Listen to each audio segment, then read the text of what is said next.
Meus irmãos, a paz do Senhor Jesus Cristo, me sinto alegre de poder estar aqui com vocês. Obviamente que estaria muito melhor se estivéssemos presencialmente, mas Deus, Ele aprova que assim seja feito e nós estamos aqui, mais uma vez, para aprender um pouco mais da palavra do Senhor.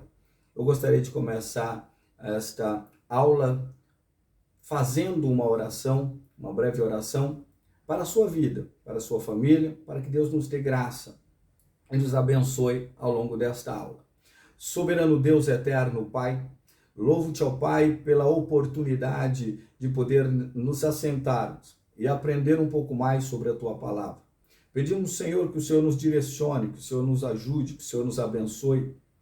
Pedimos que o Senhor abençoe a cada um dos meus irmãos e amigos que ouvem, Senhor, esta aula, que participam, Senhor, desta aula, que possam absorver a tua palavra, os teus ensinamentos, e que possamos, Senhor, colocar em prática tudo aquilo que o Senhor nos orientar neste dia.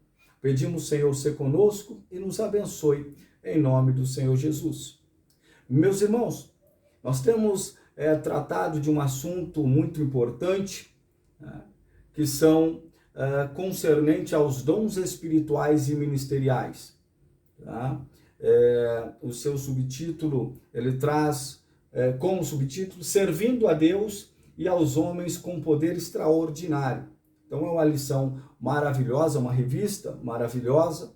Né? Vocês já aprenderam na primeira lição com o nosso querido pastor, amigo, pastor Walter Borges, aprenderam sobre a lição 1, e deu dons aos homens. Nesta lição foi abordado que os dons espirituais, eles são atuais e eles são bíblicos.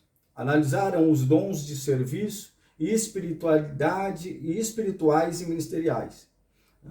E foram informados que a igreja de Corinto era uma igreja problemática, quanto à administração dos seus dons. Na lição 2, nossa querida irmã, professora, irmã Clarice, lhes conscientizou que os dons espirituais não são para edificação de nós cristãos.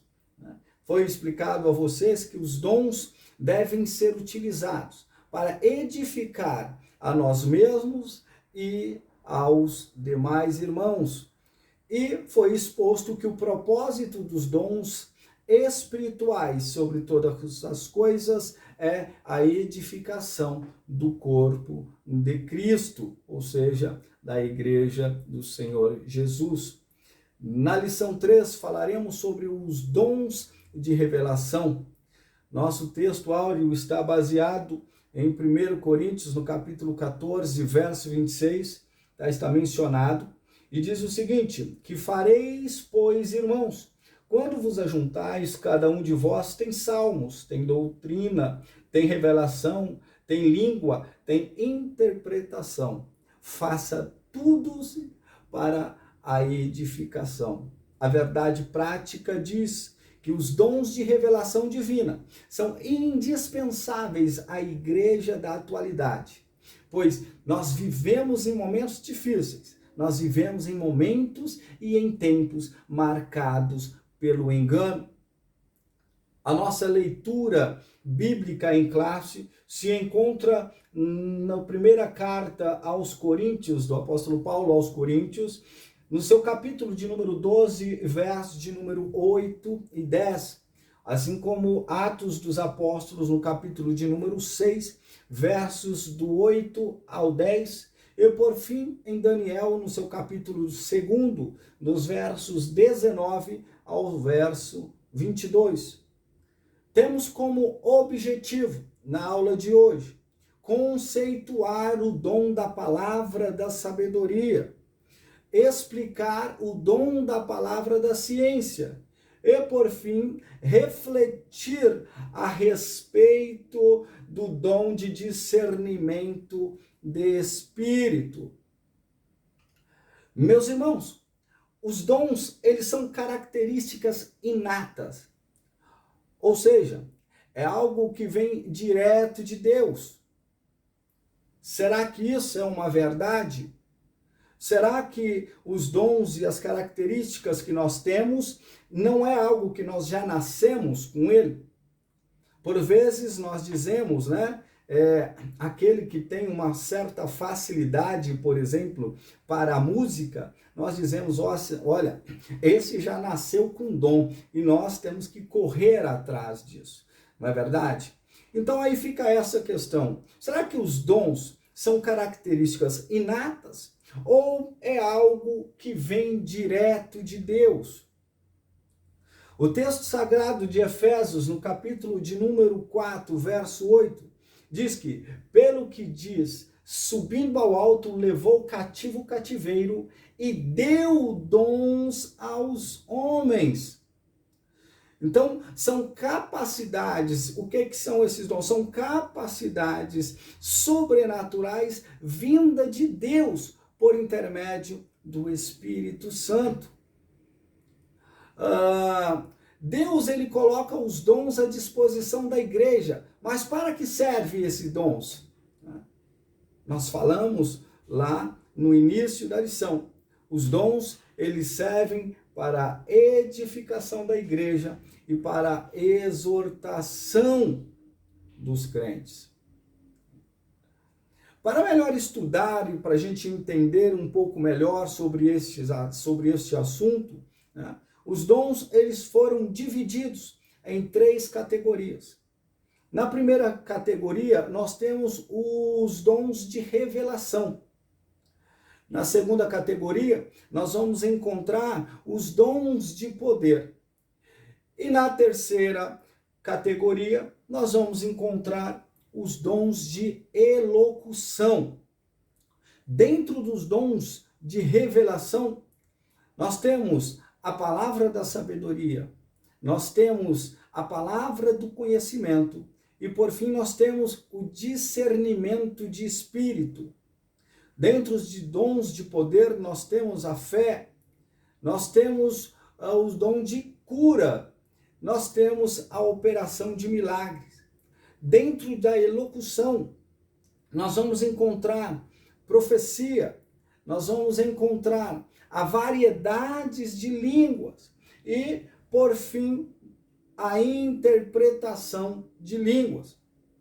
Na nossa aula de hoje, nós daremos o nosso foco para os dons de revelação, a palavra da sabedoria, a palavra do conhecimento e o discernimento de espírito. Palavra da sabedoria. Conceituando, palavra está relacionado a uma manifestação verbal ou escrita. Sabedoria é uma palavra que deriva do grego, da palavra grega sofia, que é o estudo, ou sofia, de estudo, conhecimento, e que, por sua vez, vem de sopos, que significa sábio, e tem como significado aquilo que o sábio possui. Então, a palavra da sabedoria faz uma referência àquilo que uma pessoa sábia ela possui. Mas como é essa sabedoria e de que forma que essa sabedoria é adquirida? 1 Coríntios, no capítulo de número 12 e versículo de número 8, vai dizer o seguinte, que porque a um pelo Espírito é dada a palavra da sabedoria, e a outro pelo mesmo Espírito a palavra da ciência. Então, como Criador de todas as coisas, Deus é essa fonte, de toda a verdadeira sabedoria. Então, Deus é a verdadeira fonte, ou Deus é a fonte de toda a verdadeira sabedoria. Provérbios, Provérbios de número 2, o verso de número 6, diz que, porque o Senhor dá sabedoria e da sua boca vem o conhecimento e o entendimento. Portanto, meus irmãos, existe uma única fonte de sabedoria. E buscar sabedoria em outro lugar é uma pura tolice da nossa parte. Não estou dizendo que nós não devemos buscar o conhecimento, não devemos buscar o estudo, né? Mas a sabedoria verdadeira é a sabedoria que vem de Deus. A sabedoria é o discernimento inspirado nas coisas sobrenaturais e humanas. Paulo, quando ele fala em 1 Coríntios, no capítulo de número 2, verso 8, ele se refere à capacitação divina, de forma sobrenatural para tomadas de decisões sábias, em circunstância de dificuldades extremas. Veja só. Então, a sabedoria é dada por Deus para tomada de decisões mais assertivas, em momentos de grande luta, de grande dificuldade. No Antigo Testamento, os crentes não tinham, os cristãos não tinham os dons espirituais tão evidenciados como nós vemos hoje. E o que nós percebemos? Nós percebemos que a sabedoria, na sabedoria velho-testamentária, ela tinha um significado mais voltado para os mandamentos de Deus e para o temor do Senhor. Diferente da sabedoria atribuída como dom espiritual, usada por Paulo na carta aos Coríntios. Mas mesmo diante disto, mesmo com as visões não tão manifestas como são no Novo Testamento, no Antigo Testamento, essas visões eram quase que nulas, mas mesmo diante disso, é possível perceber esse dom manifesto. Por exemplo, em Gênesis, no capítulo 41, do verso 14 ao 41, quando Deus ele usa José para interpretar os sonhos de Faraó.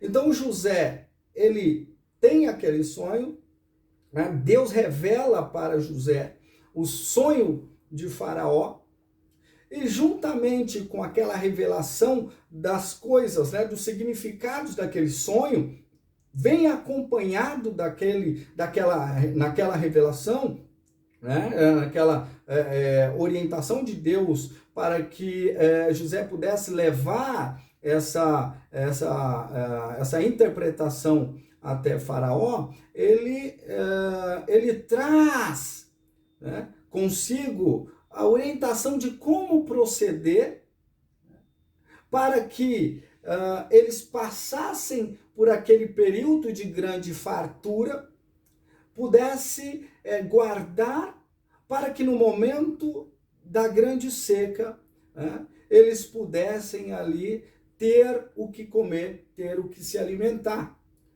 Então são estratégias dadas por Deus para que ele pudesse passar por aquele momento de dificuldade. Nós vamos observar também um outro grande exemplo lá em 1 Reis, no capítulo 3, sobre a habilidades e a sabedoria de um homem de conhecimento ímpar, que foi Salomão. Já no Novo Testamento, nós vamos encontrar a sabedoria aplicada em uma variedade incontável,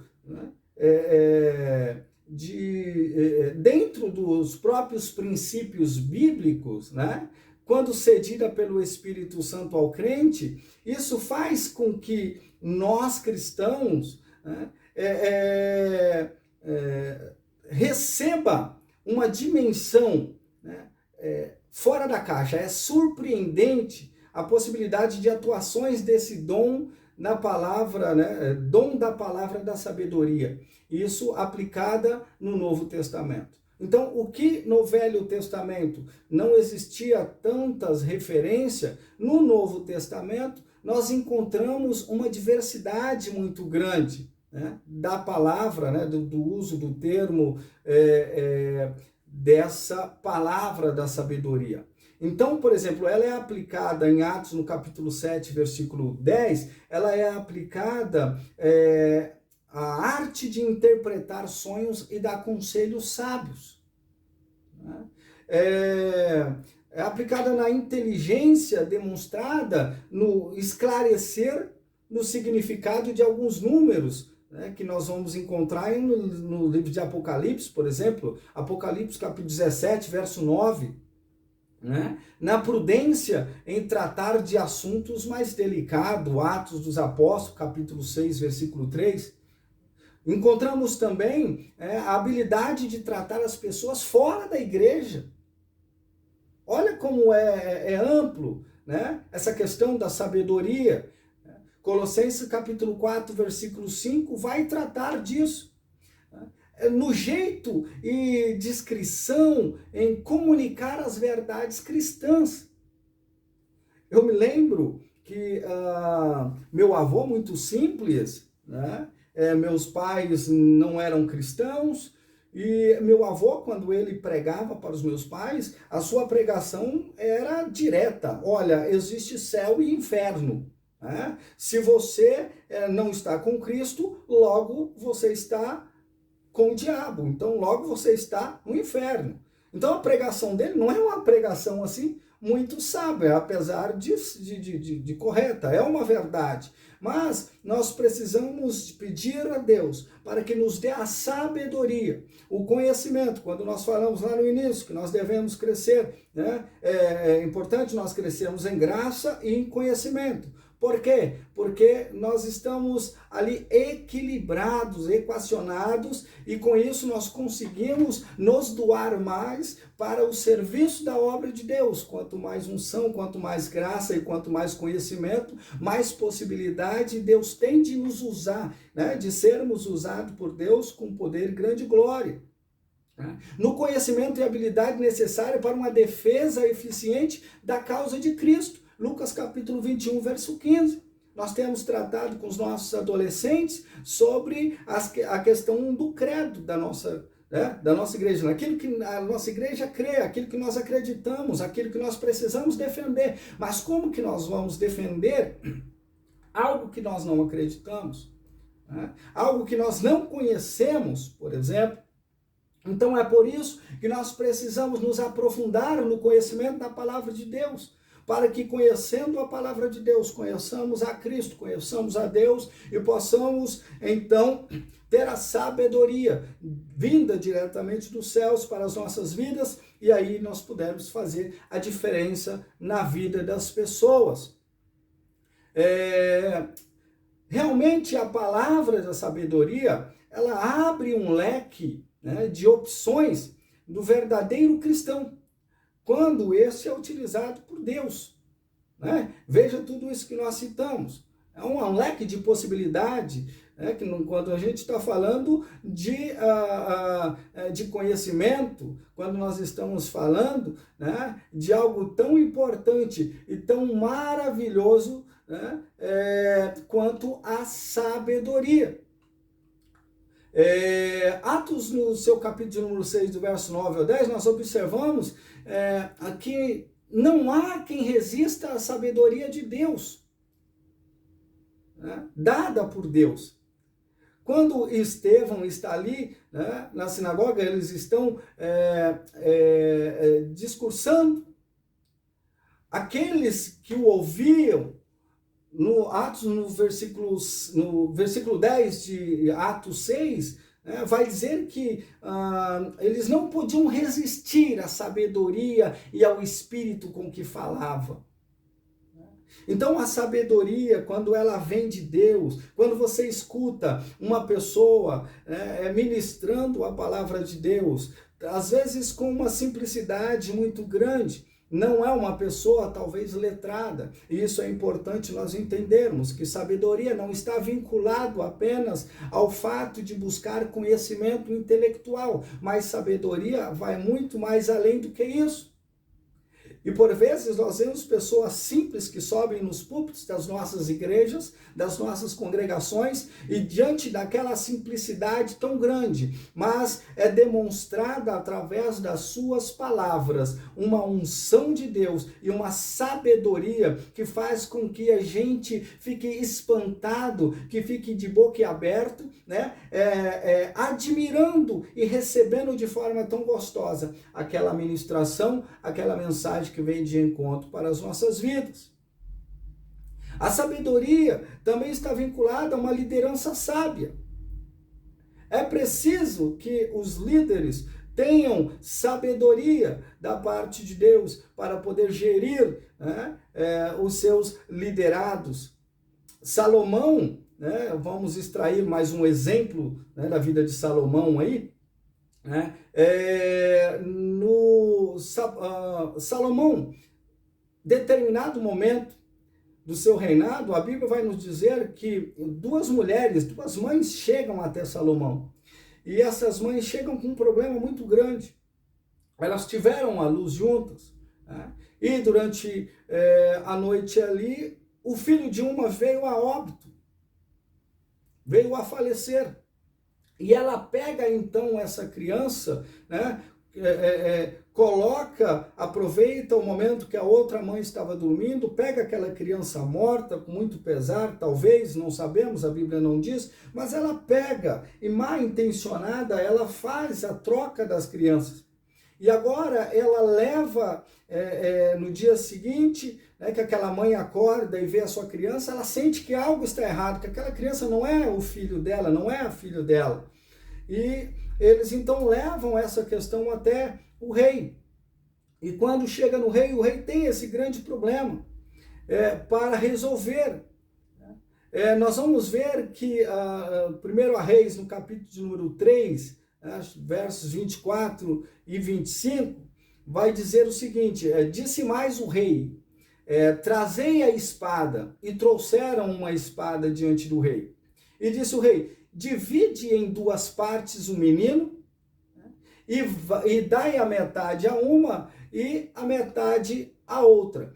Irmãos, quando nós analisamos esse texto, esse versículo por si só, né, sem o contexto, sem entender, nos assustamos com a frieza de Salomão. Mas, né, quando nós olhamos o texto como um todo, nós vemos como foi sábia, como Deus lhe deu sabedoria e capacidade de, através destas poucas palavras, descobrir qual era a mãe verdadeira daquela criança. Porque as duas diziam ser mães daquela criança, e que o bebê que havia falecido, né, então não era de uma, não era da outra. Então aquilo estava de uma forma muito, muito confusa. E com aquelas palavras de Salomão, a mãe verdadeira se comoveu de íntima compaixão. E ela disse: olha, eu não quero que o meu filho morra. Então você pode deixar, ó rei, com esta... ela é a mãe da criança, pode deixar com ela, né? E com isso Salomão entende que a mãe verdadeira é aquela que estava abrindo a mão, né, do seu filho, porque ela prefere ver o seu filho vivo na mão de outra do que o seu filho morto, né? O cristianismo, ele possui em sua essência, né, o dever de orientar e de instruir o caminho que se deve seguir, né? De igual modo, a palavra da sabedoria, ela é de suma importância para o nosso aconselhamento, ou para o aconselhamento pessoal.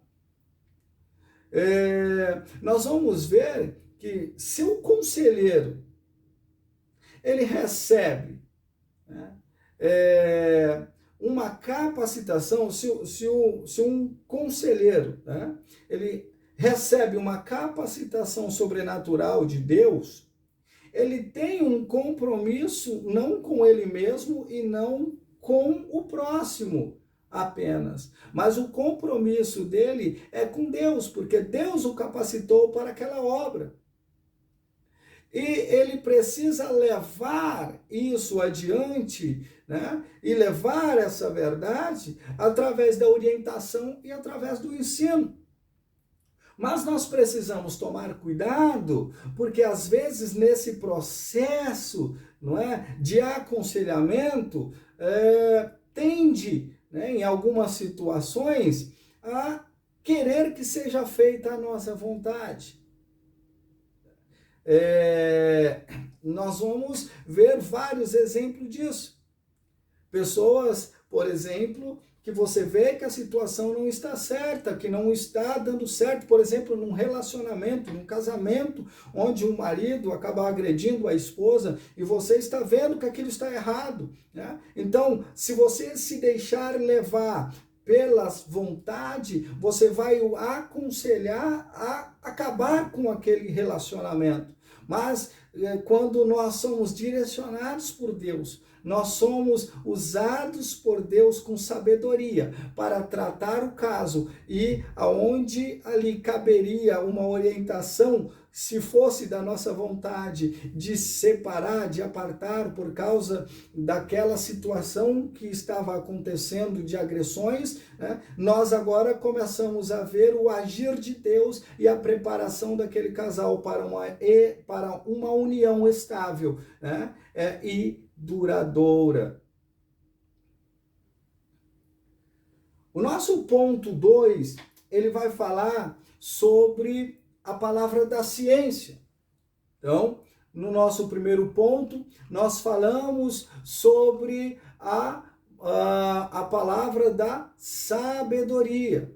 Não é isso? Palavra da sabedoria. No nosso segundo ponto, nós falaremos então um pouco sobre a palavra da ciência. E o que é a palavra da ciência?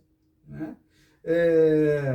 A palavra da ciência ou do conhecimento, nós podemos chamar assim, é um dos mais sérios e importante, talvez, né, sérios e importantes dos 9 dons espirituais. A sua seriedade, né, nós devemos levar este assunto de uma forma, não que os outros não devam, né, mas esse tem um peso muito importante dentro dos 9 dons espirituais que trataremos, né, ao longo não só desta aula, mas das aulas subsequentes. E também, né, a palavra da ciência também é um dos dons mais controvertidos. Por que controvertidos? Porque alguns acham equivocadamente que o dom, que a palavra da ciência é, na verdade, o dom de revelação. Né? A palavra da ciência, como nós vimos lá no quadro, ele está inserido, né, nos dons de revelação, mas não é especificamente o dom de revelação em si. Outro equívoco que se comete é chamar de dom do discernimento, assim como o dom de profecia. Na verdade, o resultado, né, da iluminação do Espírito acerca das revelações dos mistérios de Deus, né, e dessa capacidade, né, sobrenatural concedida pelo Espírito Santo, né, que faz com que nós conheçamos o oculto. E isso não é dom do irmão Leandro, não é dom do pastor Jó, não é dom do pastor Walter, não é dom da nossa irmã Clarice, não é dom do nosso irmão Emerson, não. Isso é dom de Deus, é Deus que nos dá isso. E ele dá a quem ele quer, e isso é importante que fique sempre frisado, né? E a função deste dom, né, da palavra da ciência, é de servir os propósitos, de Deus, e não os nossos propósitos comuns. O que eu quero dizer com isso? A função deste dom não é do dom da palavra da ciência não é de utilizá-lo, de repente, o comentarista até faz referência a isso, né? Para descobrir a importância ou quais são as funções das vestes do tabernáculo, né? Para descobrir quem era a mulher de Caim. Né? Não é este o propósito. Isso são, assim como o comentarista coloca, né? São desejos nossos, são as nossas vontades. Né? E nós não podemos atender a esses propósitos comuns, a estas curiosidades.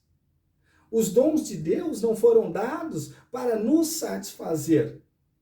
Ele tem como objetivo preservar a igreja de Cristo. Né? E preservar do que, irmão Leandro? Dos frequentes enganos implantados por Satanás. Os ventos de doutrina. Né? Os falsos ensinamentos, os falsos mestres, né? Aí que Deus vai levantando e vai dando a orientação e vai esclarecendo. Nós vamos ver, por exemplo, né? Alguns exemplos de palavra da ciência, Deus revelando ao profeta Eliseu, né? Os planos de guerra do rei da Síria. Então, quando o rei da Síria traçava um plano para poder pegar Israel, né, Eliseu era avisado por Deus, Eliseu ia até o rei de Israel, falava com o rei de Israel não passava por aquele caminho, passava por outro. Isso fez com que o rei da Síria levantasse alguma suspeita em relação aos seus homens de confiança. Mas aí nós vamos encontrar lá em 2 Reis, no capítulo de número 6 e verso 12, né, dizendo o seguinte, olha, e disse um dos servos, não, ó rei, meu senhor, mas o profeta Eliseu, que está em Israel, faz saber ao rei de Israel as palavras que tu falas no teu quarto de dormir. Olha a profundidade disso, meu irmão. Não é em qualquer lugar. Aquilo que estava oculto, aquilo que estava, né, sendo dito no quarto, fechado, num lugar reservado, ali Deus sondava o coração do rei. E ali Deus avisava o seu servo do outro lado para poder prevenir e dar o livramento ao seu povo. Nós vamos ver também o apóstolo Pedro, né, quando ele desmascara as mentiras de Ananias e Safira, Ananias e Safira, lá em Atos, no capítulo de número 5, do versículos de número 1 até o verso 11, e quando aquele homem, né, Ananias, ele leva de forma fraudulenta, de forma mentirosa, aquela informação sobre a venda das suas terras, né? Ele vai falar com o homem de Deus o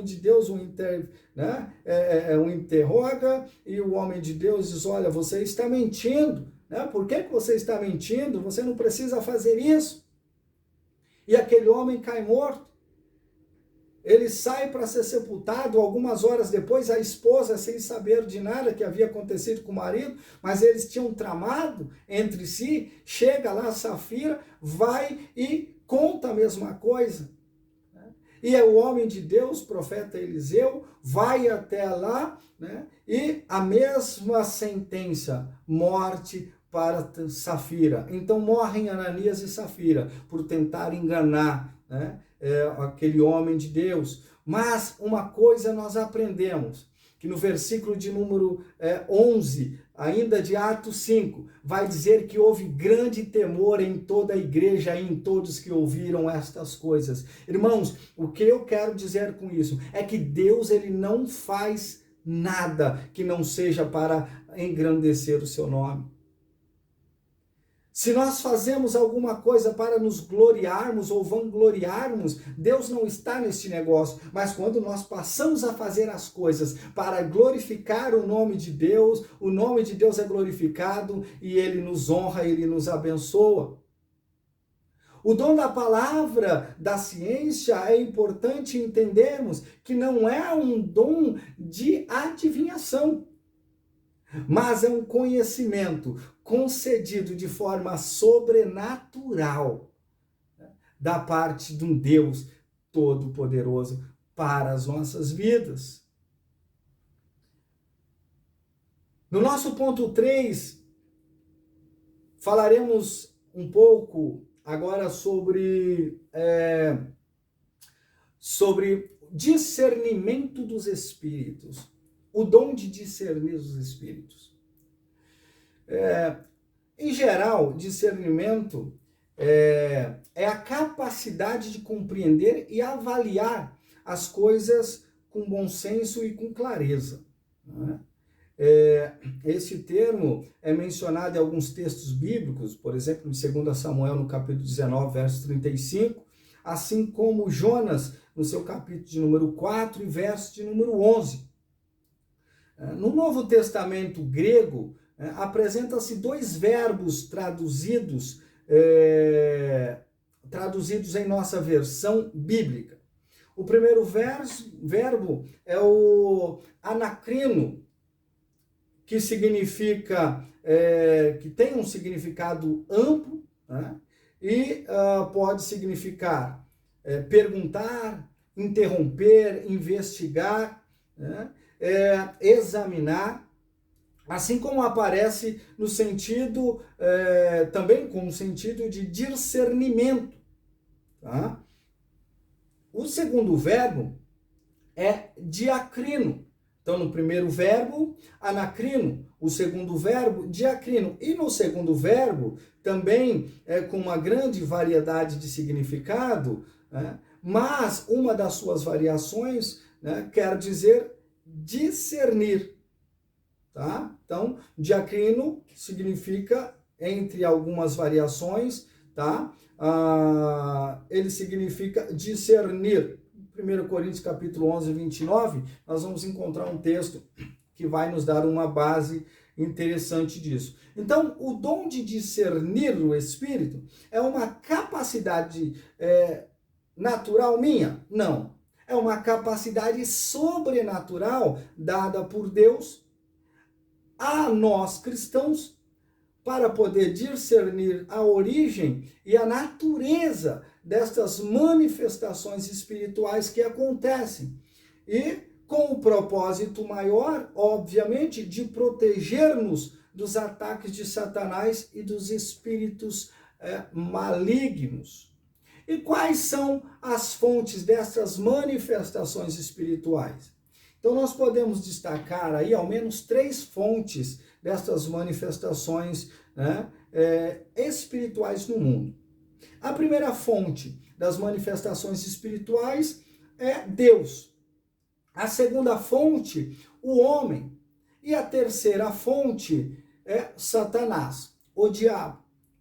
Aquele que experimentou a grandeza, né? Você, nós, que já experimentamos essa grandeza do poder de Deus na nossa vida, não podemos nos deixar ser levado por impostores, por falsos mestres, por falsos ensinadores, por pessoas que só querem, né, o bem próprio, só querem se promover, né? Por vezes, Deus permite que as situações vindo de fontes estranhas, né, Ele prove a nossa fé e a nossa experiência espiritual com Deus.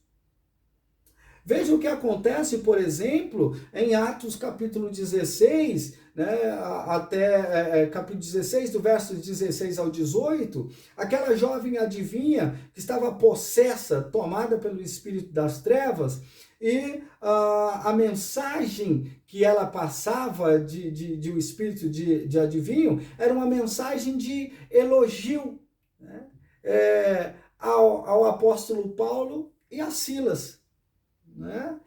E ela confirmava eles como anunciadores, né? Como pessoas que pregavam o caminho da salvação. Só que o interessante é que aquela mulher não conhecia o apóstolo Paulo e muito menos Silas. Portanto, né, aquela aquela manifestação daquela jovem não poderia ser uma manifestação humana, porque é natural eu, né, irmão Leandro, encontrar uma pessoa de que me admiro, né, porque a conheço a sua índole, e aí eu lhe teço comentários e elogios à sua pessoa, né, e essa pessoa, obviamente, vai se sentir, né, ali contente com aqueles elogios que foram feitos por mim ou por você. Né? Então, você conhece a pessoa, você elogia.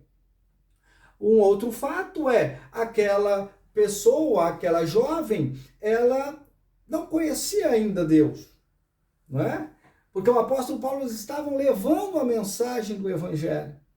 Eles estavam pregando a palavra de Deus, portanto, aquela jovem ainda não tinha a unção e a graça de Deus para receber tal mensagem, né? E sair ali profetizando, sair ali divulgando, né?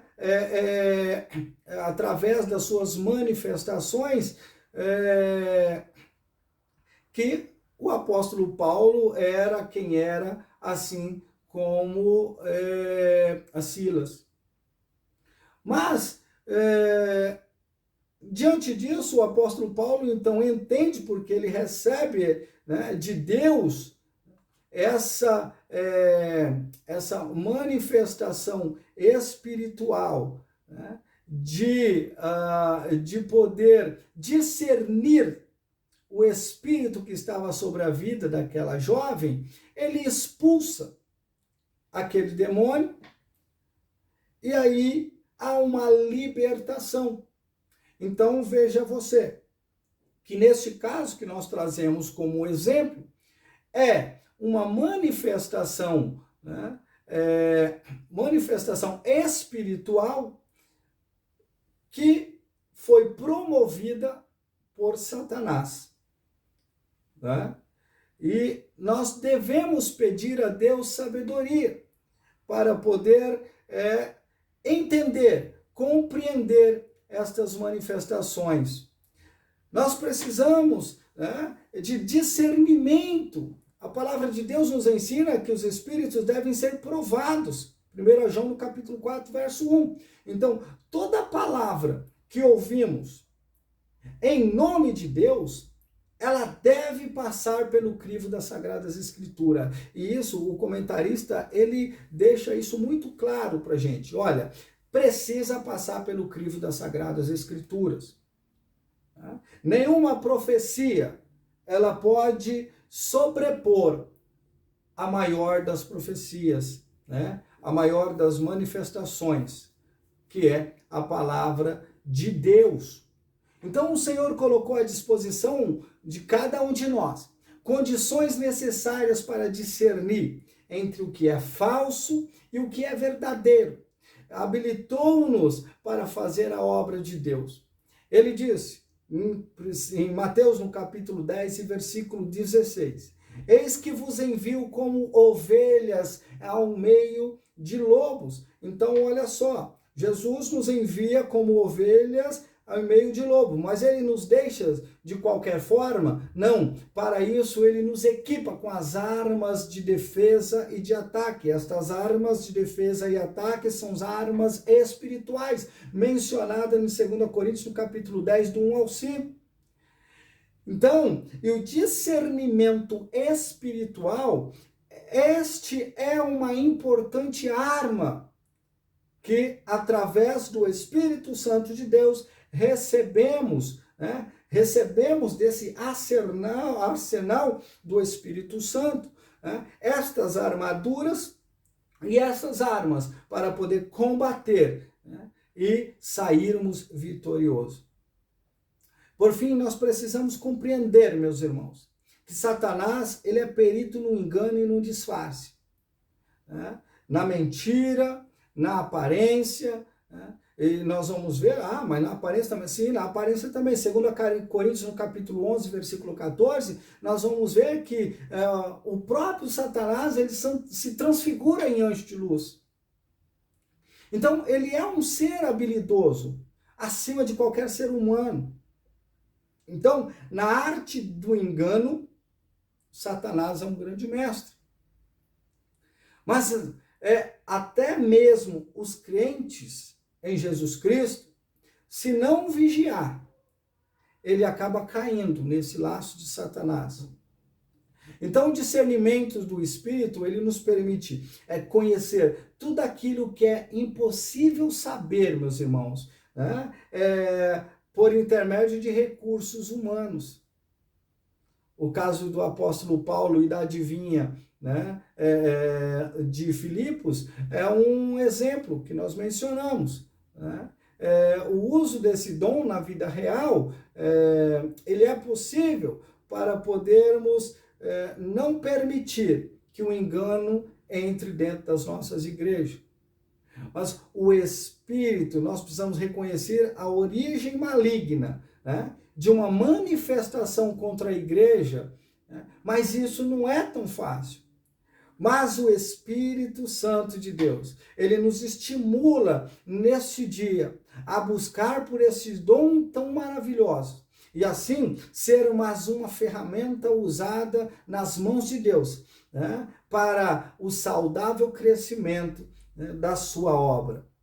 Meus irmãos, quero deixar neste momento a paz do Senhor Jesus ao coração de todos os meus irmãos, dizer que estamos com saudade de poder estar juntos, né? Mas eu tenho certeza que Deus, ele está trabalhando, né? Ele está trabalhando no silêncio e logo, logo estaremos todos reunidos, né, presencialmente, aprendendo mais da palavra do Senhor. Deixo a paz do Senhor, o meu abraço, que Deus em Cristo possa continuar abençoando a vida dos meus irmãos, em nome do Senhor Jesus. Amém.